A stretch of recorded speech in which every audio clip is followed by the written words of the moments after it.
Hi guys, one of the things we're asked a lot is what did you film your vlog with? So today I'm going to talk you through some of the things that are in my camera bag and what we used them for when we were out there. Okay, so let's start with my camera bag itself. I took one with loads of pockets and a nice lot of space inside.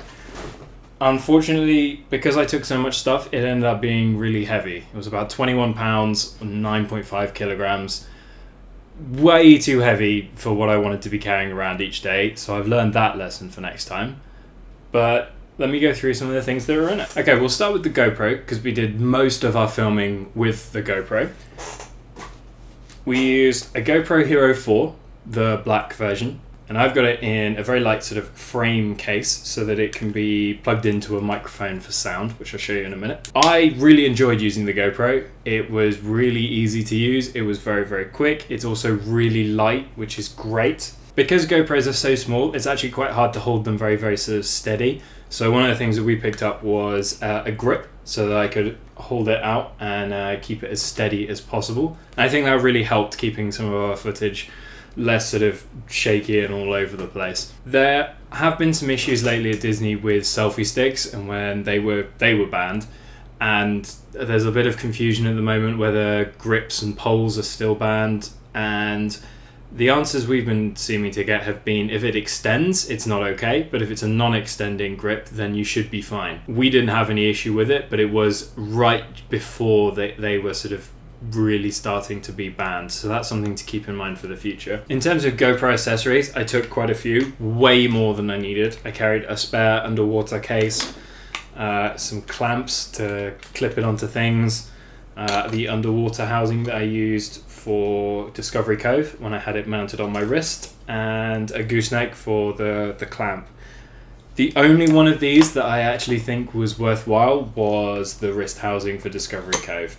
It was waterproof, it meant I could keep it on my wrist out the way. Although we couldn't use it during the dolphin experience, it was really good having that for all of the rest of the day. And this is probably the only one that will go back into my camera bag when we next go. Because GoPros are quite small, they actually don't have the best sound coming straight off of them, I found. So we actually picked up a Rode video mic to go with the GoPro. I managed to find a way of mounting it to the bottom of the pistol grip so that it could be all in one. It looks absolutely ridiculous, and I felt like a complete idiot walking around Disney carrying it, but I think it worked really, really well.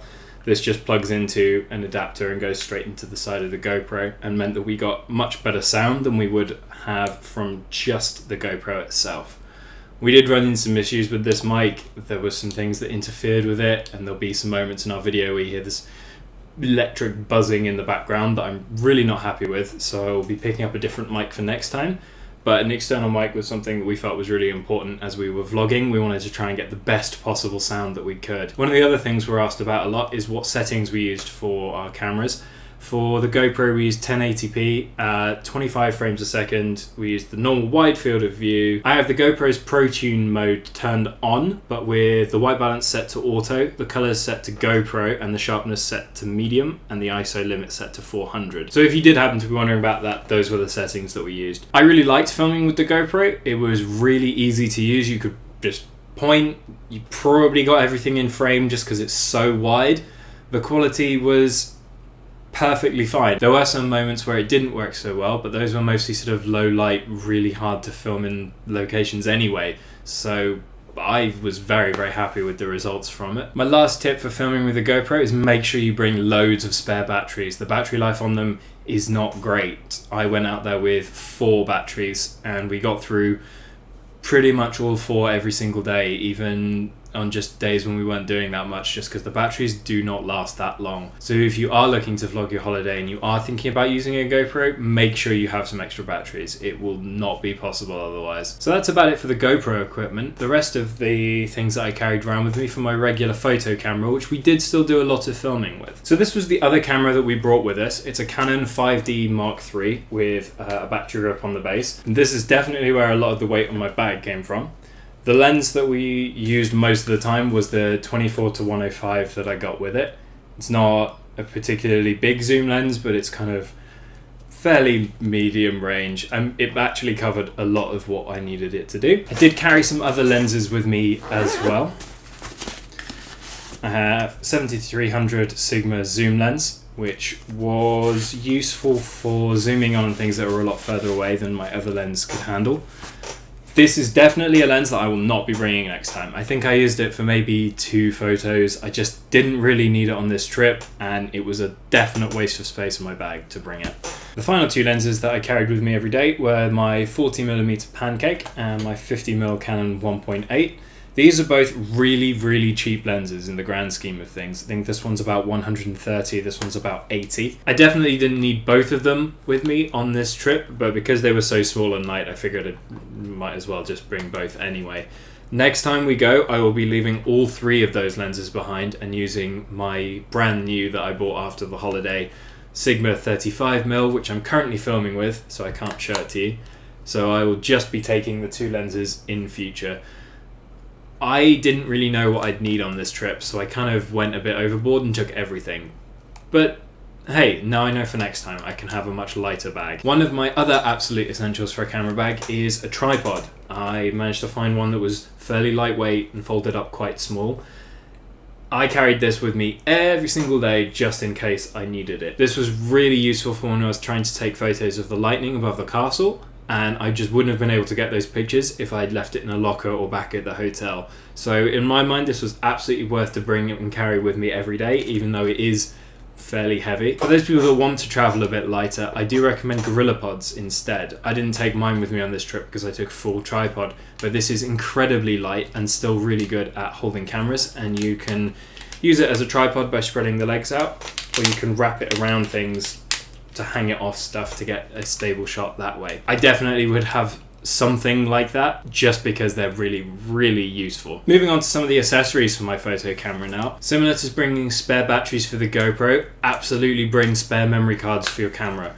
I've got a few spare SD cards here. The 5D takes 2 cards in it as well, so I had loads of space for all of the photos and videos that we were taking. One of the other things I made sure I had with me for my camera was a remote release cable so that I could plug it into the side of the camera and trigger it from here.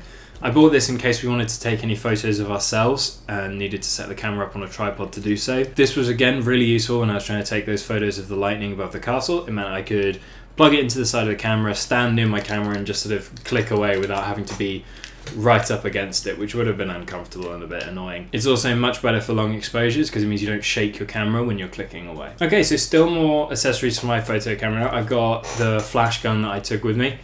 Again, as with everything in my bag, it adds weight, but it just added peace of mind that I was never going to get caught somewhere without a flash. The 5D doesn't have one built in. There were a couple of cases where I did pack a lighter bag. So when we went to our meal at Victoria and Albert's, I didn't pack everything. I took only the camera without the battery grip, tried to strip down as much of the weight as possible, didn't take a tripod. This still went in my bag just because it's really useful to have if you've got one. Final bag of bits now. I took a neutral density filter just in case I ever had to film in bright light and it was going to be too bright, and spare batteries for absolutely everything that I had with me, including the flash. I also made sure I took a data cable with me as well, just so that if I needed to get my photos off, I could plug the camera into something directly. If you hadn't been able to tell from this video so far, my method of packing my camera bag is to just think of everything that I could possibly need and then make sure I've got it. When it comes to Disney, I really love being able to just go around taking photos everywhere, and I don't want to ever see something and go, yeah, I could get a great photo here. If only I had. I always want to make sure that I'm covered. This has its merits. It means you'll never forget anything, but it does mean that you will be carrying a huge bag around, which I totally did and didn't really need to most of the time. Okay, so hopefully that's answered some of your questions about what we used to film our vlog. If you have any comments or questions, please leave them below. I'll be happy to answer them. Whether it's about what we use or about anything else to do with cameras, videoing, vlogging, anything in general. I am hoping to do a photography tips guide in the next couple of weeks, as well as talking through some of my favorite photos from our recent trip. Thank you so much for watching, and we'll see you soon.